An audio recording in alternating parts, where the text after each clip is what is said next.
नमस्कार दोस्तों, आज हम रिसेंटली रिलीज हुई हिंदी मूवी कुत्ते को देखने वाले हैं। ये एक मल्टी स्टारर मूवी है जिसे विशाल भारद्वाज इन्होंने डायरेक्ट किया है। पैसों की जरूरत तो हर किसी को होती है, मगर जब ये जरूरत लालच बन जाती है तो क्या होता है ये हमें इस मूवी में देखने मिलता है। तो चलिए अब बढ़ते हैं इसके एक्सप्लेन की ओर। कहानी के स्टार्टिंग में हम देखते हैं कि नेक्सलाइट्स ग्रुप की एक लीडर लक्ष्मी से पुलिस ने एक ऑपरेशन दौरान पकड़ा होता है। उससे पूछताछ वहां के कांस्टेबल पाजी एक कर रहे होते हैं और उन्हें बताती है कि उनके ग्रुप की दुश्मनी पॉलिटिशियन और कुछ बड़े लोगों संग है। वो सिविलियन और पुलिस को मारना तो नहीं चाहते, मगर वो उनके बीच हमेशा आ जाते हैं, जिस वजह से ना चाहते हुए भी उन्हें हम खत्म कर देते हैं। इसी बीच वहां के इंचार्ज डैनी आ जाता है। उनके संग चौधरी नाम का एक एमएलए भी होता है। वो पैसों की गड्डी देखकर डैनी को बोलता है एक घटिया औरत फिर से आजाद नहीं होनी चाहिए।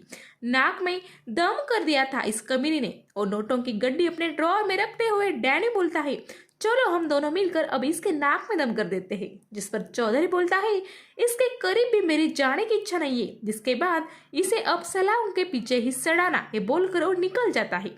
डैनी दारू पीकर टाइट हो जाता है और लक्ष्मी का रेप करने उसके बराक में जाने की कोशिश करता है। तब उसे कांस्टेबल पाजी रोकते भी है, मगर डैनी उन्हें पुलिस स्टेशन बाहर पेट्रोलिंग के लिए भेज देता है। जिसके बाद वो लक्ष्मी को अपनी हवस का शिकार बनाता है। कुछ घंटों बाद वहां लक्ष्मी के ग्रुप्स वाले लोग आकर उस पुलिस स्टेशन को घेर लेते हैं। फिर वो वहां के सभी लोगों को मारकर लक्ष्मी को छुड़ाकर ले जा रहे होते हैं। तभी वहां पाजी पेट्रोलिंग खत्म कर लौट आते हैं। वो लोग पाजी के ऊपर बंदूक रोक देते हैं। तब लक्ष्मी ही उन्हें रोक देती है और बोलती है ये अच्छा आदमी है, इसे कुछ मत करो। फिर वहां से जाते वक्त वो उन्हें एक बम देती है और बोलती है जिंदगी में अगर कभी मर जाने का मन करे तो इसे फोड़ देना। इसके बाद सीन सीधा 15 साल आगे शिफ्ट हो जाता है। पाजी अब एएसआई बन जाते हैं और अपनी ड्यूटी पहले की तरह शांति से कर रहे होते हैं। उनका प्रेजेंट सीनियर पीआई भी डैनी जैसा ही काफी गंदे ख्यालात वाला होता है। वो हमेशा प्रोस्टिट्यूट संग काम के वक्त भी मजे मार रहा होता है। तभी वहां उनके शहर का बड़ा डॉन नारायण आ जाता है, जो सीनियर पीआई गोपाल को मिलना चाहता था। गोपाल अपनी हवस मिटाकर बाहर आ जाता है। तब नारायण उसे बताता है कि तुम सुरती को सपोर्ट करते हो ना, वो मेरा दुश्मन है। आज से तुम अगर मेरे लिए काम करोगे तो तुम्हें मैं अच्छे पैसे दूंगा। गोपाल पैसों का काफी लालची था। वो उन्हें सीधे पूछता है अगर मैं उसे खत्म नहीं कर दूं तो तुम मुझे कितना पैसा दोगे। जिस पर नारायण हंसकर बोलता है काफी होशियार हो, 25 लाख दूंगा। ये सुनकर गोपाल एडवांस के 5 लाख लेकर सुरती का गेम बजाने उसके अड्डे पर अपने टीम संग चला जाता है। वहां जाकर पहले तो वो सुरती संग बैठकर दारू पीता है, फिर बातों बातों में उसे गोली मारकर उसके साथियों को भी खत्म कर देता है। वह बार में उसे एक ड्रग डीलर नाइजीरियन भी दिखता है, जिससे ड्रग्स लेकर ये लोग उसे भी मार देते हैं। पाजी एक बार गोपाल को समझाता है कि ड्रग्स अपने साथ मत रखो। जिस पर गोपाल बोलता है चुप बे, इसकी मार्केट में वैल्यू 10 लाख होगी और मैं तो पैसों के लिए हरामी हूँ। फिर वो अपने घर लौट रहे होते हैं। तब नार्कोटिक्स डिपार्टमेंट की चेकिंग चल रही होती है। ये लोग अपने आप को पुलिस बताने पर भी उनके गाड़ी की चेकिंग करने वहां खड़े डीसीपी बोलते हैं।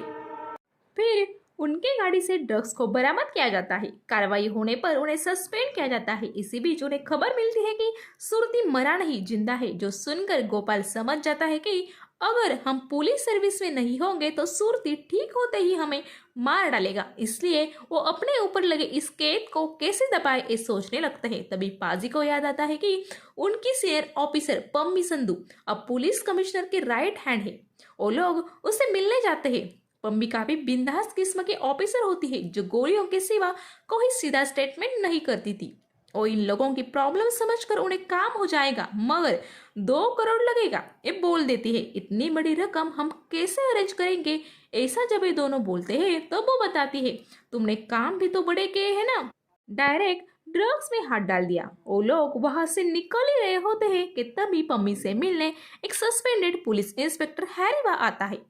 वो बातों में बताता है कि अब मैं कैश सिक्योरिटी मैनेजमेंट का काम करता हूँ, बैंक्स के पैसे रोज ट्रांसफर करता हूँ, रोज 4 से 5 करोड़ रुपए सेफली पहुंचाना मेरा काम है। गोपाल उस आदमी के बातों को ध्यान से सुन रहा होता है। फिर पम्मी उन्हें चिल्लाकर बोलती है अरे तुम लोग निकले नहीं, जाओ जाकर पैसे गिनना शुरू करो। अपना केस क्लियर करना है ना। फिर गोपाल और पाजी वहां से निकलते हैं। बाहर आकर गोपाल अकेले ही वहां से जाने लगता है। जब पाजी उसे आवाज देते हैं तो वो सुनता ही नहीं। फिर पाजी उसे बोलते हैं, सर अगर मैं फंसा ना तो पूरा सच बाहर आ जाएगा। जिस पर गुस्सा होकर गोपाल बोलता है, साले अगर मैं चाहूँ ना तो पूरा इल्जाम तेरे सिर पर डाल सकता हूँ, मगर मैं ऐसा करूंगा नहीं। अब तू तेरे पैसे जमा कर और मैं मेरे कोशिशों में लगता हूँ। गोपाल के दिमाग में उसी कैश सिक्योरिटी वाले की बात घूम रही होती है। वही पाजी टेंशन में घर आते हैं और अपने बच्चे को किसी से लड़ते हुए देख उसे घर लेकर आते हैं। फिर उनका लड़का उनको बताता है कि सब लोग आपको करप्टेड बोलते हैं, जिसलिए मैं उनसे लड़ पड़ा था। पाजी को अब काफी टेंशन आने लगता है। वो एक वक्त लक्ष्मी ने दिए हुए बॉम्ब से खुद को खत्म करने के बारे में भी सोचते हैं, मगर फिर अपने फैमिली का क्या होगा इस सोचकर वो अपना इरादा बदल देते हैं। वह गोपाल उस वैन को लूटने का प्लान बनाता है, जिसलिए वो अपने पहचान के कुछ गुंडों को एक बार में बुलाकर बताता है कि हम उस वैन को लूटेंगे, उसमें जितना भी पैसा होगा उसमें से 1 करोड़ मेरा, बाकी का तुम लोगों का। जिस पर वो गुंडे भी राजी हो जाते हैं। फिर अगली रात वो रॉयल बैंक के बाहर छुप जाते हैं। रात के वक्त कैश से भरी वैन निकलने पर वो लोग उसका पीछा कर एक मोड़ पर उसे रोक देते हैं। फिर उसमें बैठे लोगों को मारकर गोपाल उस वैन को कहीं ले जाने लगता है। इसी बीच एक कार उनके रास्ते में आ जाती है और उस वजह से वैन का कंट्रोल जाकर वो एक पेड़ से टकरा जाती है। गोपाल अपने साथियों संग उस वैन से पैसे निकालने की कोशिश में जुट जाता है। तभी सामने से कोई गोलियां चलाने लगता है। गोपाल के सब साथी मारे जाते हैं, मगर गोपाल एक कोने से उन लोगों से लड़ रहा होता है। कुछ वक्त बाद गोलियां खत्म हो जाने पर गोपाल शांत बैठा रहता है। तब उन लोगों को लगता है कि वो मर गया, इसलिए वो उस वैन को लेकर भाग जाते हैं। सामने वाले लोगों में एक आदमी और एक औरत होती है। ये कौन होंगे, एक गोपाल सोचने लगता है। फिर हमें फ्लैशबैक में दिखाया जाता है कि गोपाल नारायण के घर जाकर उससे कुछ वेपन्स मांगता है। फिर उन्हें लेकर वो चला जाता है। इसी बीच गोपाल की लड़की लवली अपने एक सहेली के बर्थडे जाने के बारे में उनसे पूछती है। अपने बेटी को नारायण ज्यादा बाहर आने जाने नहीं देते थे, मगर वो लवली के जिद करने पर उसे जाने बोल देते थे। मगर हमेशा की तरह अपने खास आदमी दानिश को उसके संग भेज देते हैं। लवली के किसी सहेली का बर्थडे नहीं होता। दरअसल वो दानिश से प्यार करती थी, इसलिए ऐसा बहाने बीच बीच में बनाकर वो बाहर निकलती थी। फिर एक सुनसान जगह पर वो लोग कार में मस्ती करते हैं। फिर कुछ खाने पीने एक बार में जाते हैं, जहाँ वो गोपाल को उन गुंडों से वैन लूटने का प्लान बताते हुए सुन लेते हैं। उस वैन के पैसों को लेकर वो दूसरे देश भाग जाना चाहते थे, ताकि नारायण की दहशत से आजाद हो सके।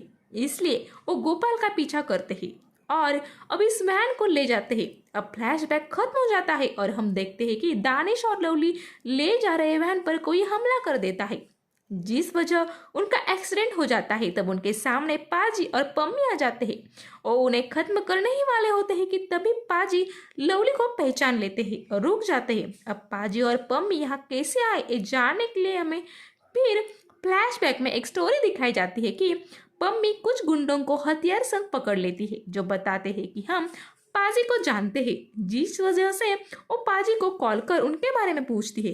पाजी उसे बताते हैं कि ये वही लोग हैं जो नेक्सलाइट्स को हथियार देते हैं। फिर उन लोगों से पम्मी और पाजी को पता चलता है कि इस हथियार संग नेक्सलाइट आज रात 1 करोड़ रुपए ले जा रहे वैन को लूटने वाले हैं, जो इस नंबर की है और इस रूट से जाएगी।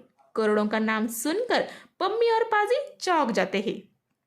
पाजी को तो पैसों की जरूरत थी और पम्मी तो पैसों के पीछे थी ही। फिर वो उसी वैन को एक जगह लूटने का इरादा बनाकर वहां खड़े होते हैं, मगर उनकी मुलाकात वहां लवली और दानिश से होती है।